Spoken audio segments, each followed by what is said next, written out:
Yo, all right.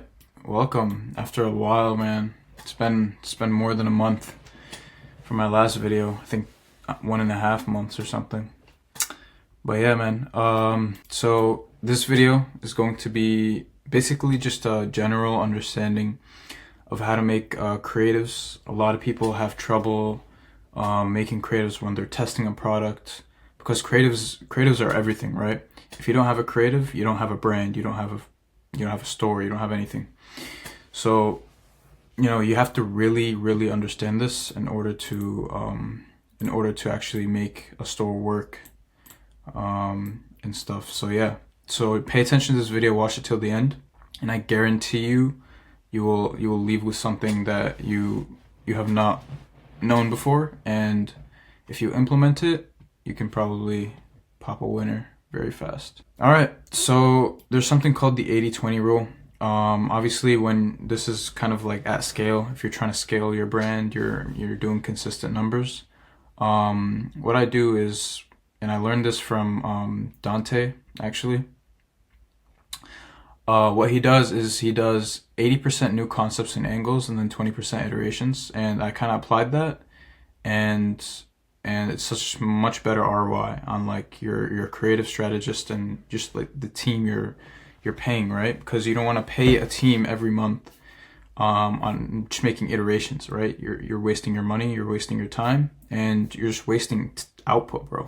So you have to make new concepts all the time, new angles, constantly do research, and then just kind of like expanding into new markets. So 80-20 rule, very good. Don't iterate on one winner forever. And you have to also understand that you should not be spending so much time on making one creative, and at the same time you should not worry too much about the quality of a creative. So let's say, like, I don't want people to be spending like a whole week working on just one creative, because that's like the work and time output is just not there. It's just not correlated, and it's not worth your time. So you have to get a perfect balance where you can get a large quantity of decent quality creatives where they're good for testing. So yeah, so find that happy medium and then just work on there.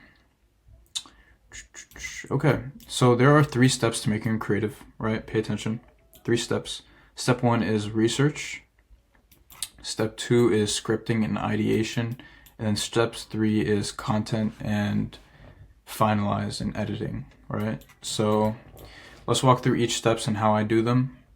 So step 1, without research, your brand will stay behind the competition, right? If you don't ever do research behind what the product is, right? What the customers actually want, then you're missing all the marketing fundamentals, right? You have to understand your customer base. You have to understand their desires, their everything, their wants. You have to know what stage of awareness they're in, and what stage of awareness most of your customers in, and how you're going to bring them down to the funnel. So the way I do that is by doing research, and there's ways of doing research, right? These are the ways. The best way is by looking at reviews and looking at Amazon reviews mainly, and you also have competitor reviews and ad comments.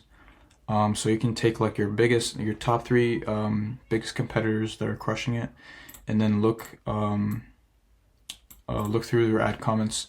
You can also look through your own ad comments. So if you're at scale and stuff like that, you can look at your own ad comments through Brandwise or whatever. If you don't have that, really recommend getting Brandwise. And what Brandwise is, I'm kind of branching out, but just like stay with me. So Brandwise is basically an AI that filters out all your bad comments in your ads. So I'm not sponsored, obviously, but I use Brandwise for all my brands, and it basically just filters out all the bad comments, so you don't have to monitor them or get a VA or whatever. So yeah, Amazon reviews, mostly what I do. And then you scrape all these reviews into a CSV, because you don't want to like read every single review. I mean, you could do that. You can read a majority of the reviews, but you know, for max efficiency, I would export all these reviews. So to export Amazon reviews, there's ecom style, right? It's an extension. You download that, and then you scrape the Amazon reviews on an Amazon listing. And then you also have Appify. So Appify is like this software website. You can search it up. It's called Appify, and it scrapes all the comments on a Facebook post. So if you have a competitor that's, you know, that has a winning ad and you really want to understand their customers, you can take that ad link and then just put it into Appify, and it scrapes all the comments. So when you scrape all the comments, you import them into ChatGPT. You can also import them into Claude AI. So both of them are very good. You can do both. And you basically have them analyze these reviews, right? So I didn't write this here, but oh, right here. Yeah, I did write it. So give them this. So you take the CSV file, right? You take the CSV file, whatever the output is. You paste it into ChatGPT, and then you literally just copy all this right here, right? Give me the top 5 personas from these reviews. Give me the main pain points. Give me the main passion points. And from your point of view, what is the strongest marketing angles to advertise to these customers? So sometimes ChatGPT isn't going to be perfect. So that's where the human touch comes in. But this is a very good, you know, like way to understand your customers. This is very, very solid. And ChatGPT or whatever Claude AI, they're very smart at this. So yeah, just tell them to find this, and then, you know, once you get these personas, right, satisfactory responses, okay, the ChatGPT gives you the responses. If not, then try to revise, use your brain to kind of like get a good response. If it's a good response, tell AI to expand on each point and write down an ad script for it. So let's say they gave you these 5 personas, then you would ask ChatGPT to give you a script for persona 1, then persona 2, persona 3, persona 4. Yeah. Oh, what you can also do is train the AI, right? So right here I said you can train the AI by giving it winning scripts. So how do you find winning scripts? Mainly the way I find winning scripts is by scrolling. So you scroll, you find a really good ad with a lot of engagement, share it to yourself, save it, and just transcribe it, and then give it to ChatGPT. Another way, Atria, Foreplay, very good softwares where you can save your ads and then transcribe it on there. Yeah, so there you go. That's the whole research on this side. And the other way to do research is by going to social media like YouTube comments, TikTok, Quora, Reddit, Instagram, and Facebook. And the best of all of these, in my opinion, is Reddit. So Reddit is my favorite fucking way to do research. So it would be Amazon reviews in first place, and then Reddit. They go very hand in hand, I would say. And then you can also do reviews from your competition, like Atria and Foreplay. Just search their brand up and just look at their ads. The other very advanced way, and these are probably the best ways, but I haven't done them before, is by actually speaking to your customers. I haven't done this before, and if someone has, I would like to see what they experienced or what their results were. But you can speak with someone. Oh, actually, I have spoken with someone. So my brand solves a specific problem. I spoke to someone that had that specific problem, and they gave me so much insight, and they gave me like a specific pain point they were facing while I was talking to them. I used that pain point and I ran it as an ad, and it became my winning ad. So this is actually insane. So speaking with someone that actually has the pain point is actually a life hack, right? So if you're solving something for like knee pain, and you have like a grandpa or something that has knee pain, right? Speak with him, see what his pain points are, like what's the obstacles he's facing, right? If he has knee pain and his obstacles are like he can't, you know, play with his grandkids or whatever, right? That's a pain point. So you can have like the hook, man, whatever. That would be an angle. You get my point here. So customer outreach, you can just get you can hire like a VA, or you can probably just do this on your own. You can just dial your customers and then just like have a conversation with them. You can also compensate them or whatever for their time. But yeah, these are probably the most powerful, but not the most time efficient. So yeah, there you go. That's the trade-off. Step 2, once you've done your research, everything, then comes the scripting, right? This is a very important step. If you fuck up the scripting, it doesn't matter what you've done in the research, right? If you don't know how to script, then your research probably does not matter anyways. So you have to know how to script. So when you script, number 1, the idea you want to script about, right? You have to know what your persona is. Like when you're opening a Google Doc, you're gonna write script 1. What is script 1 going to be about? You have to target one persona. You have to target one desire. And what's your ad style? Is it UGC? Is it podcast style? Is it AI? Is it a mashup? Is it a new style? I don't know. So you have to know what type of style it is, right? You have to know all these steps. Once you figure that out, you can start scripting. And this is my framework for a direct response style script, right? And this can work for a lot of problems, products that solve problems. So if your product solves a problem, then this definitely works for it. So step 1, hook. And this is very very saucy for this is stuff that people don't talk about, but for their hook, the most effective hooks that I know are ones that call out the ideal audience, right? You have to call it the ideal audience so Facebook knows who to target, right? If your hook starts off with with a really bad hook, but it's engaging, it still won't target the people, right? You might have a good hook rate and your CPMs might be low, but you're gonna have a 0 ROAS because you're not capturing the right audience. So whatever your product is, if your product's about knee pain, your hook or whatever your hook your fucking hook has to be something about knee pain. Don't try to do something else. You have to call it your ideal audience. You have to trigger curiosity. They have to have a reason why they should continue watching the video. If there's no reason, they'll probably just scroll past by. You can trigger shock, right? A negative emotional trigger.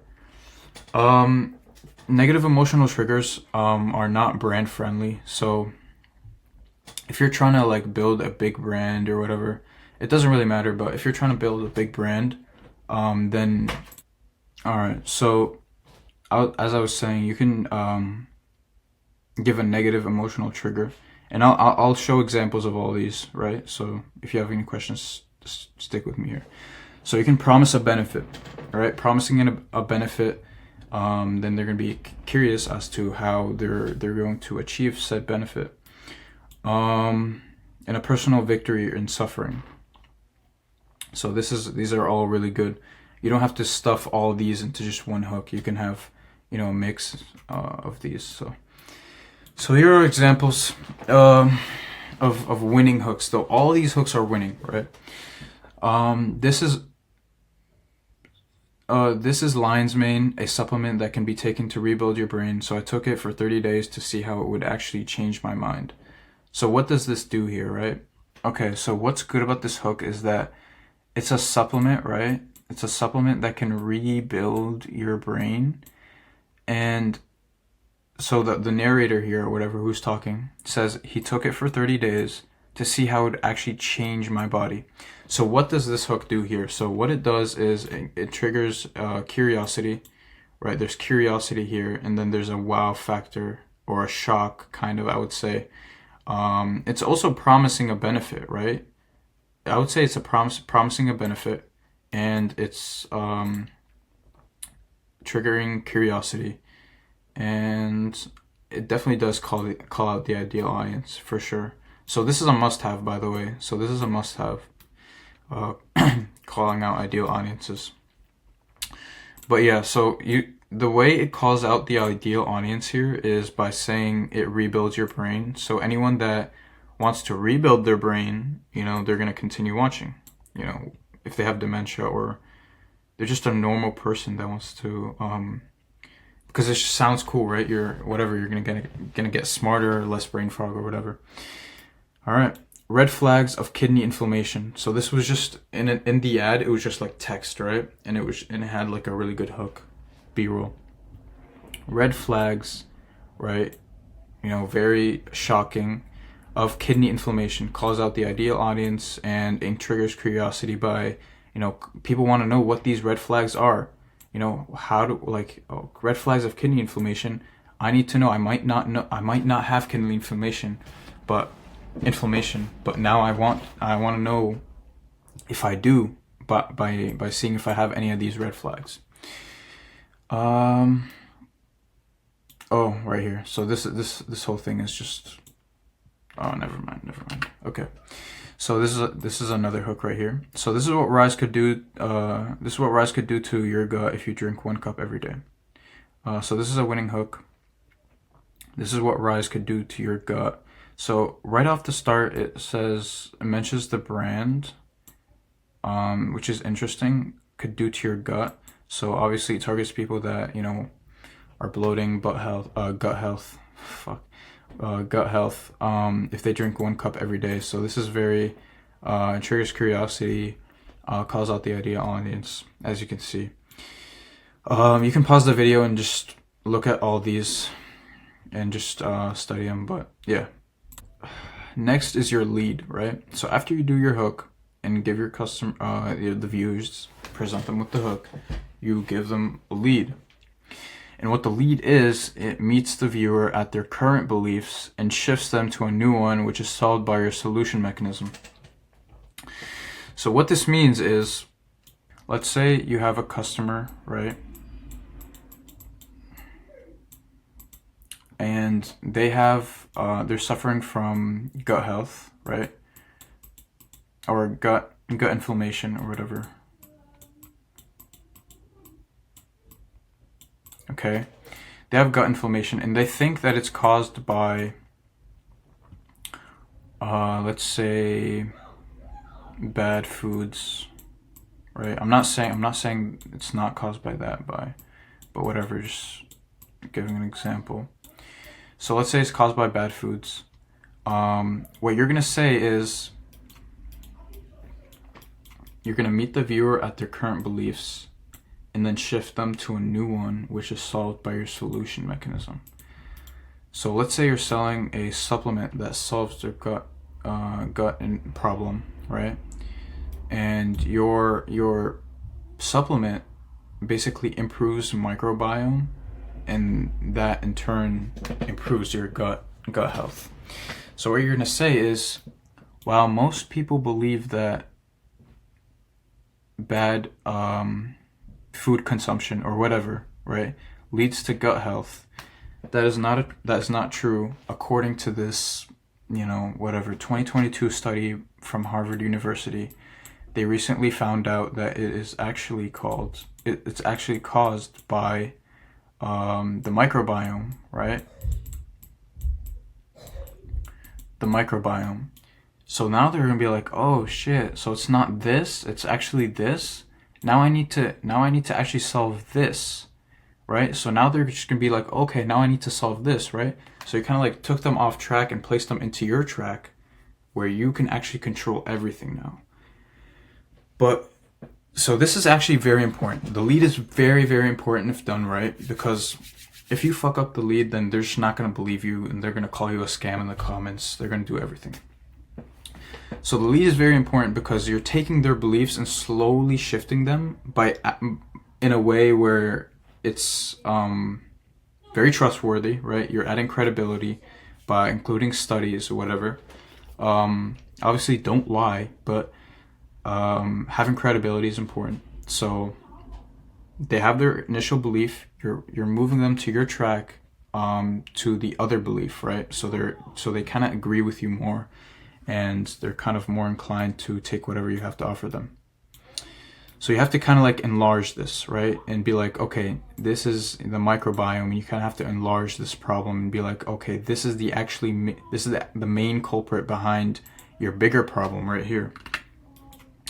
So after you do that, what is the purpose of this? To ease the buyer, to make them more appeal to your solution mechanism, right? It's going to ease them into whatever you're going to solve, and what you're going to offer them down the line.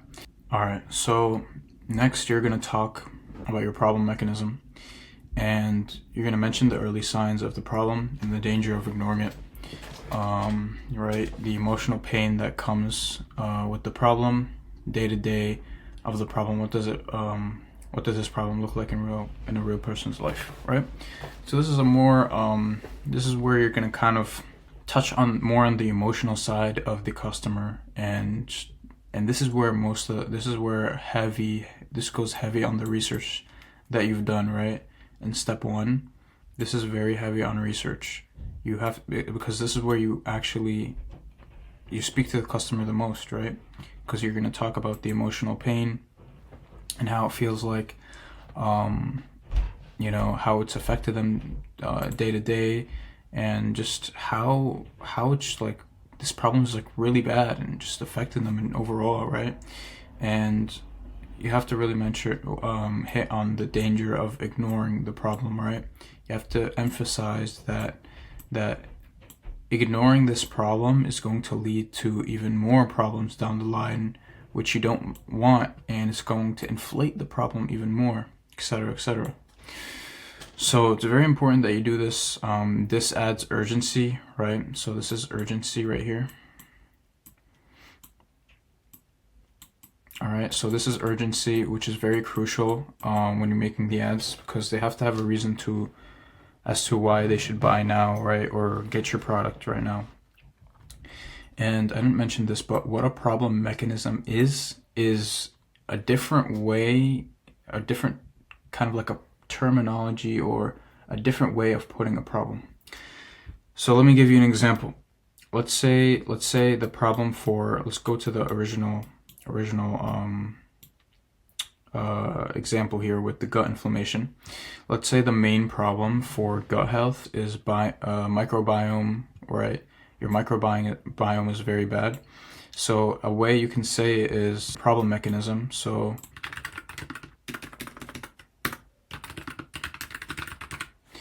your problem mechanism would probably be something like,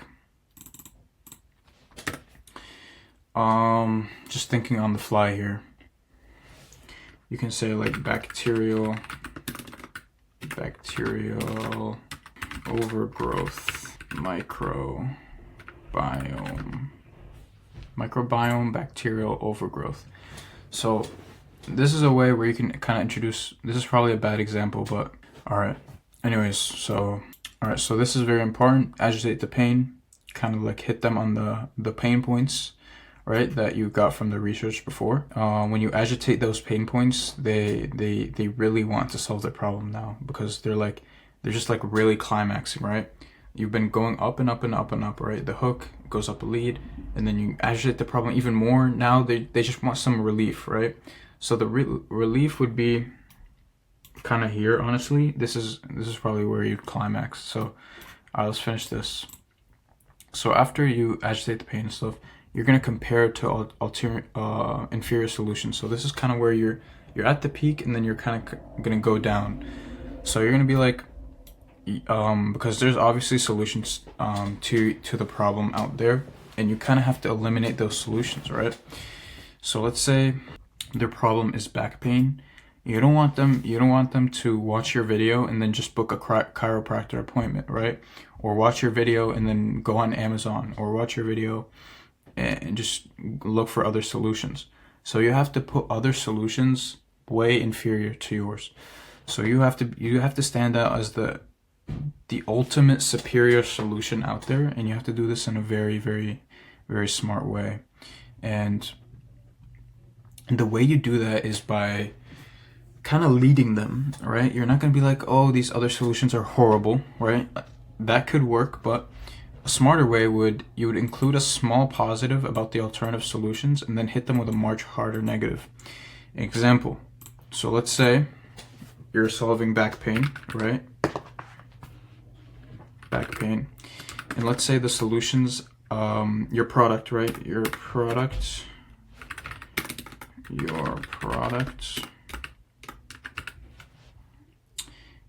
let's say it's the compression belt, right? Compression belt. And then other products on the market that are very popular would be the back roller, chiropractor.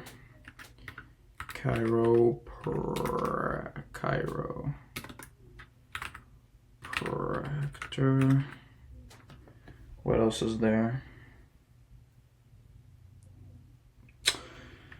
Back roller, chiropractor, maybe other compression belts, bro. Maybe other compression belts. That's another possibility. So this is your product, right? The way you do this is you're gonna do something like, while back rollers are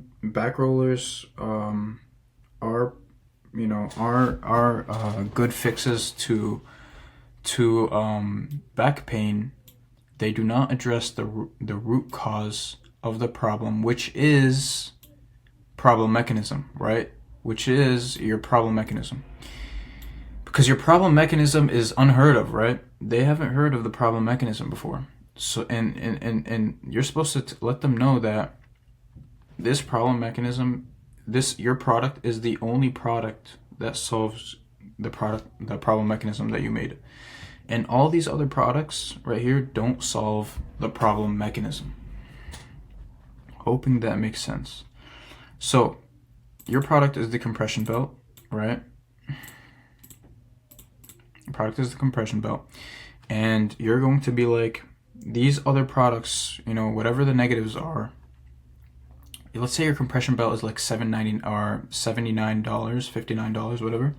You're like, for a chiropractor, is like, while a chiropractor has very good benefits, and it is very good relief, you don't want to end up spending thousands on appointments and driving there every day and booking appointments just for temporary relief. You want a permanent solution to your problem, to problem mechanism, okay? And a way you can kind of like knock out other competitors. So let's say other people are selling the same problem, selling the same product. A way you can kind of stand out is by putting them inferior as well and saying they don't actually solve X mechanism. They're not designed in X way. They're not, they're faulty, whatever the case is. I wouldn't really worry about this much unless your product is very widespread, right? But other than that, yeah, that's how you kind of do it. So so pay attention to this, all right? So what I've done here is you're going to include a small positive, and this is bait, right? You're going to bait them in like you're throwing bait, and you're going to kind of reel them in, right? So they can accept you. Because if you hit them with a negative to the solutions out there already, they're going to kind of be wishy-washy and reject your solution. So you kind of have to give them some bait with the positive about the other products, and then hit them with a much harder negative about that product, right? So they're like, no, I don't want that product. I want your product. And that's where you introduce your problem and your solution mechanism, right? So after you do that, you introduce your solution mechanism, and this is where you build your credibility, your trust, you add testimonials, you show results, right? Pretty self-explanatory. Your solution mechanism is your product. Okay, and yeah, so after you do that, you end with answering objections and your call to action. So answering objections is very research heavy, right? So the biggest objection a customer will have will always be price, and the way to mitigate that is by building, this should be taken care of a lot by here, right? You should kind of like throughout like this whole thing, you should kind of lead them through high perceived value, like giving them like an intent that your product is going to be very, very high end, right? Because of the problem mechanism that it solves, and your solution mechanism is actually very, very well at doing so. So you have to come up with so if you have an offer, right, tag that offer in to your CTA. Okay, let's say you have multiple offers. So let's say you have a 30-day money back.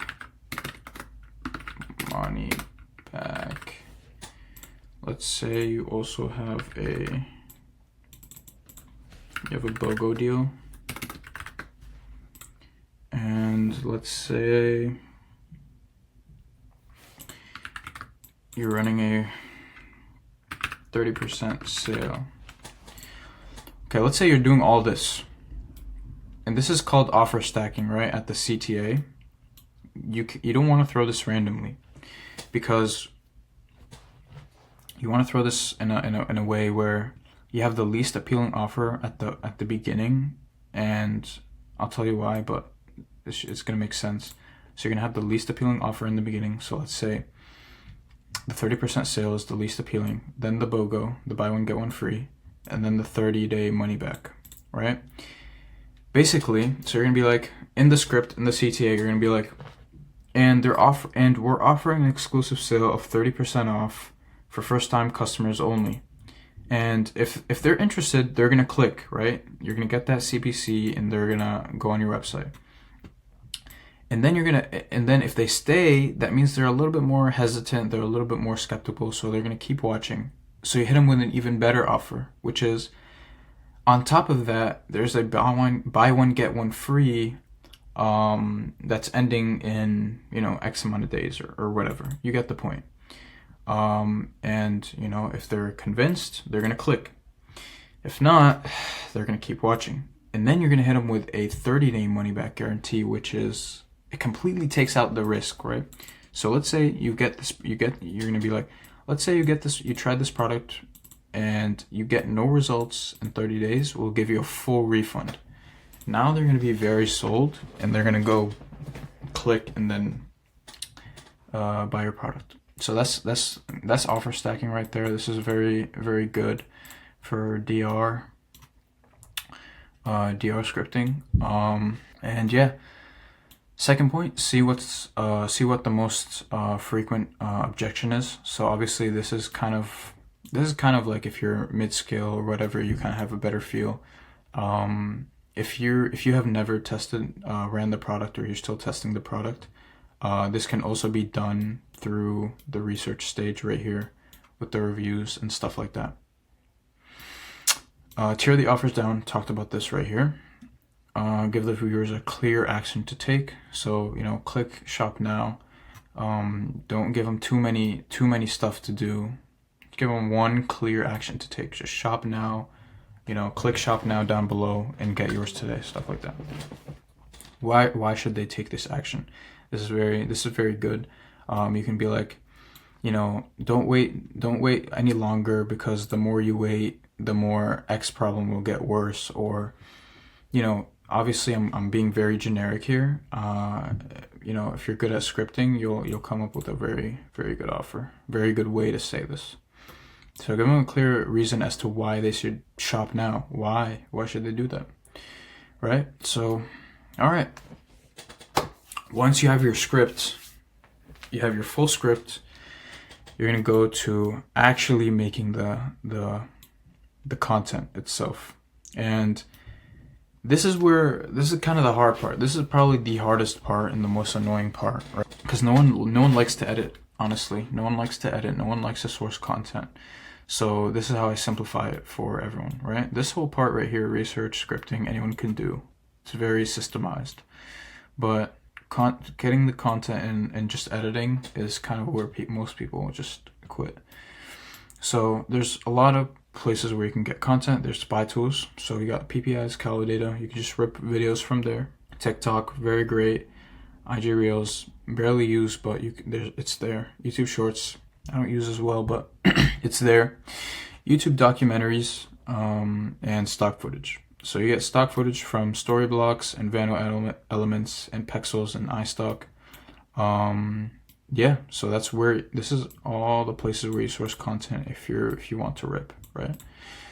And if you want to actually source content for your brand, I get them from Incense, from this platform called Incense, and then you just send them the prompt. I have a really good prompt in my Discord server. So in my Discord server, in the announcements section, at the very top, you can find the prompt that I sent to my creators. And the prompt is very powerful, because if you're paying like $100, $200 for UGC, you want to juice as much content from those UGC creators as you can. You don't want to get just like one video, right? You want to get a bunch of B-rolls, photos, scripts, testimonials, all from just $100. So you can do that by using the prompt in the server. Editing checklist, right? So this is I obviously can add more to this, but this is just like, primary. Make sure you test as many strong visuals and text hooks, right? So the more you test hooks, the higher chance of a winner you hit. And I'll just keep the script the same, obviously. So keep the script the same and just test different like visual hooks and text hooks at the top. And just place them in like one ad group itself, so you can, in each ad gets its own ad level. That way you can kind of like know which hook did the best. The hook should be fast-paced, enticing, going back to the original point, right? Pretty self-explanatory.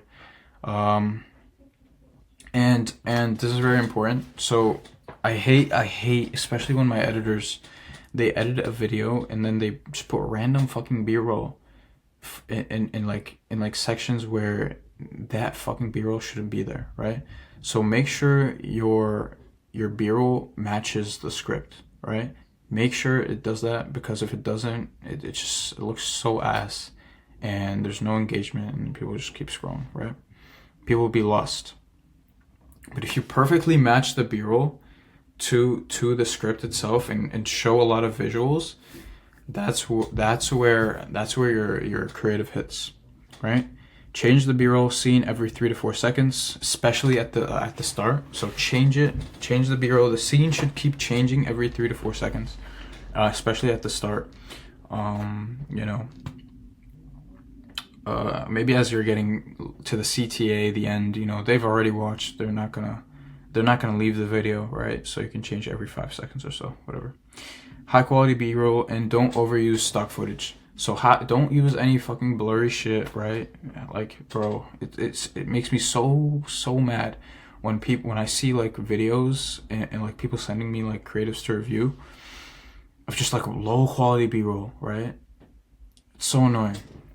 And like B-roll, it's like rip TikTok videos that have text over it, and it just looks so messy. Like, makes me fucking mad, bro.